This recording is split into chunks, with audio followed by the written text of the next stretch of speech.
అంబేద్కర్ గారి 135వ జయంతి సందర్భంగా ఇక్కడ అయితే ట్యాంక్ బండ్ దగ్గర ఉన్నటువంటి అంబేద్కర్ విగ్రహం దగ్గర అయితే కనుక భారీగా ఏర్పాట్లు చేయడం జరిగింది. భారీగా సభలు కూడా నిర్వహించడం జరుగుతుంది. ఇక్కడ ప్రస్తుతానికి మనతో పాటు కొంతమంది ప్రజలైతే ఉన్నారు. వారిని అడిగి అంబేద్కర్ గారి గురించి వారికి ఏం తెలుసు, ఎంతవరకు తెలుసు అనే తెలుసుకునే ప్రయత్నం అయితే చేద్దాం. సార్ చెప్పండి, మీ పేరు? శ్రీశైలం. ఎక్కడి నుంచి వెళ్ళొచ్చారు? షాద్నగర్ నుంచి వచ్చాము. షాద్నగర్ నుంచి. అంబేద్కర్ గారి గురించి మీకేం తెలుసు? ఆయన పూర్తి పేరేంటి, ఆయన ఎక్కడ పుట్టారు, అదేమైనా డీటెయిల్స్ తెలుసు? ఆయన మహారాష్ట్రలో పుట్టిండు. ఆయన పూర్తి పేరు భీమ్రావ్ అంబేద్కర్. ఆయన పేద ప్రజల కోసం పోరాటం చేసిండు, స్త్రీల కోసం చేసిండు. అదేవిధంగా 18 సంవత్సరాలు ప్రతి పౌరుడు ఓటు హక్కు వినియోగించుకొని ఈ దేశ అభివృద్ధిలో పాల్గొనాలని ప్రతి ఒక్కరికి ఓటు హక్కు ఇచ్చిండు.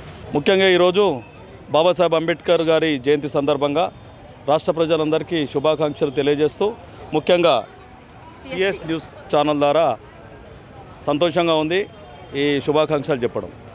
నమస్తే సార్, అంబేద్కర్ గారి గురించి మీకేం తెలుసు? ఆయన భారత రాజ్యాంగాన్ని రాశారు కదా, ఎన్ని ఇయర్స్లో రాశారు, ఎన్ని ఇయర్స్లో కంప్లీట్ అయింది, మనకి ఏం చెప్తుంది ఆ రాజ్యాంగం అనేది? నేనేమంటున్నా మేడం, ఇప్పుడు ఆయన ఎన్ని ఇయర్స్ రాసిర్రు, ఎన్నిసార్లు ఇచ్చేసిర్రు, ఎంతమంది దానిలో ఆ కమిటీలో ఉన్నారు అనేది నేను పక్కన పెడితే నేను ఒక చిన్న విషయం చెప్పదలుచుకున్నాను. మాకు తెలిసింది తెలంగాణ రాష్ట్రం ఏర్పడడానికి కారణం బాబాసాహెబ్ అంబేద్కర్ గారు చూపిన దారి. ఆ దారిలో ప్రయాణం చేసింది ఉద్యమకారులు అందరూ ఉద్యమాలు చేస్తూ, అది కూడా కేసీఆర్ గారి నాయకత్వంలో. ప్లస్ తర్వాత రాష్ట్రాన్ని సాధించుకున్నాం కూడా ఆయన పుణ్యమే, ఆయన చలవే. వచ్చిన ప్రభుత్వం ఏదైతే కేసీఆర్ గారు ముఖ్యమంత్రి అయిన తర్వాత ఆయన రుణం తీర్చుకోవడం కోసం ఎక్కడ ఏ రాష్ట్రంలో లేని విధంగా ఇక్కడ ఇన్ని కోట్లతో ఖర్చు పెట్టి అందులో సిటీ సెంటర్లో ఒక ల్యాండ్ మార్క్గా ఏర్పడడానికి కారణం ముఖ్యమైన ఉద్దేశం. ఎందుకని చెప్తున్నానంటే ఇది రావడానికి కారణం ముఖ్యంగా నేను కేసీఆర్ గారికి కృతజ్ఞతలు చెప్తున్నా మీ ఛానల్ ద్వారా. ఎందుకంటే ఇన్ని కోట్లు ఖర్చు పెట్టి చేసిన దానికి ఏ ప్రభుత్వం అధికారంలోకి వచ్చినా కానీ ఈ ఉత్సవాలు అధికార పరంగా చేయాలి. కానీ మొన్నటి వరకు ఏముంది, ఈరోజు జరుగుతుంది ఈ ఉత్సవాలు. మీ ఛానల్ ద్వారా ఏం చెప్తానంటే కాంగ్రెస్ ప్రభుత్వం వచ్చిన కాడికి వెళ్ళి అసలు బంద్ చేసిరు, చేయలేదు. రెండు సంవత్సరాల నుంచి చేయలేదు. ఇది ఈ 3వ సంవత్సరం ఇది ఈసారి జరుగుతుంది. ఇక్కడ దీన్ని ఆపేసిర్రు.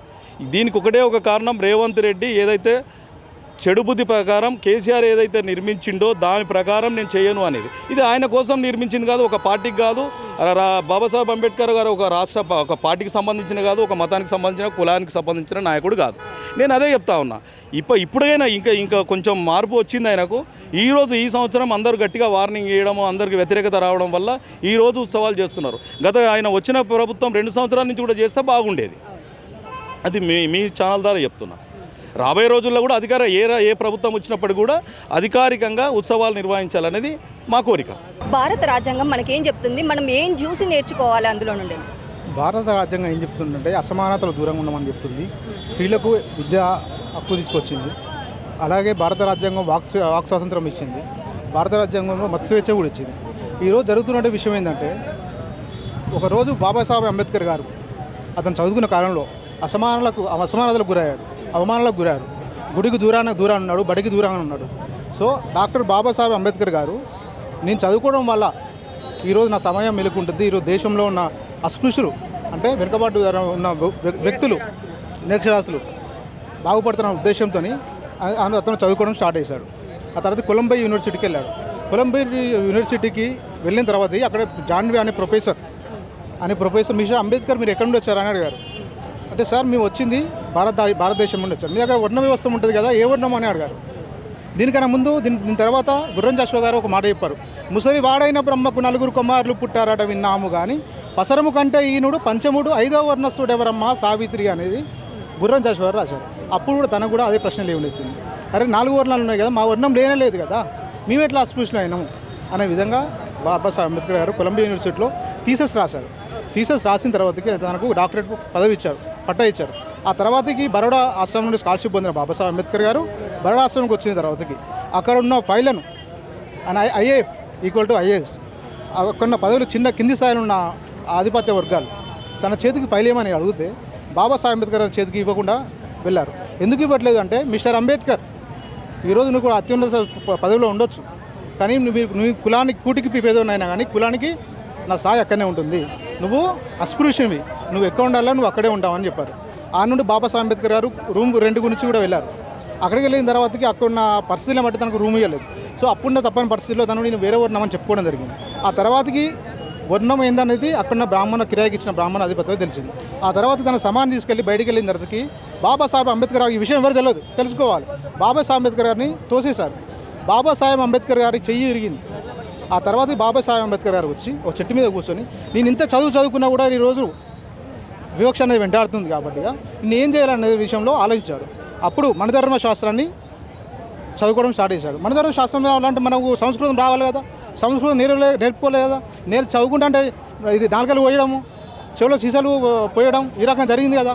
సో తను ట్రాన్స్లేషన్ చేసుకొని ఆ తర్వాతకి మనధర్మ శాస్త్రం చదివి ఢిల్లీ నడిబొట్టిన 1920లో మనధర్మ శాస్త్రం తగలబెట్టింది బాబాసాహెబ్ అంబేద్కర్ గారు. అదేవిధంగా ఒక పురుషునికి వెనకాల ఒక స్త్రీ ఎంత ఆధిపత్యం ఉంటుందో బలంగా నిర్వహించడానికి రమాబాయి కూడా తల్లి అట్లనే ఉంది. ఆ రోజు తను బరోడా నుండి స్కాలర్షిప్ వచ్చినప్పటి నుండి తను సరిపోకుండే డబ్బులు పిడికలు కొట్టి అంబేద్కర్ గారికి ఇచ్చింది. అమ్మ రమాబాయి, నేను ఇక్కడికి వస్తున్నాను, మన పిల్లలకు ఆహారం అంటే కరెక్ట్ ప్రోటీన్ ఫుడ్ లేకపోవడం, నువ్వు కూడా ఏది తల్లివి కదా, నీకు కూడా కరెక్ట్ పౌష్టికారం లేదు, ఆల్రెడీ 2-3 పిల్లలు చనిపోయారంటే సావిత్రిబాయి పూలే అన్నారు.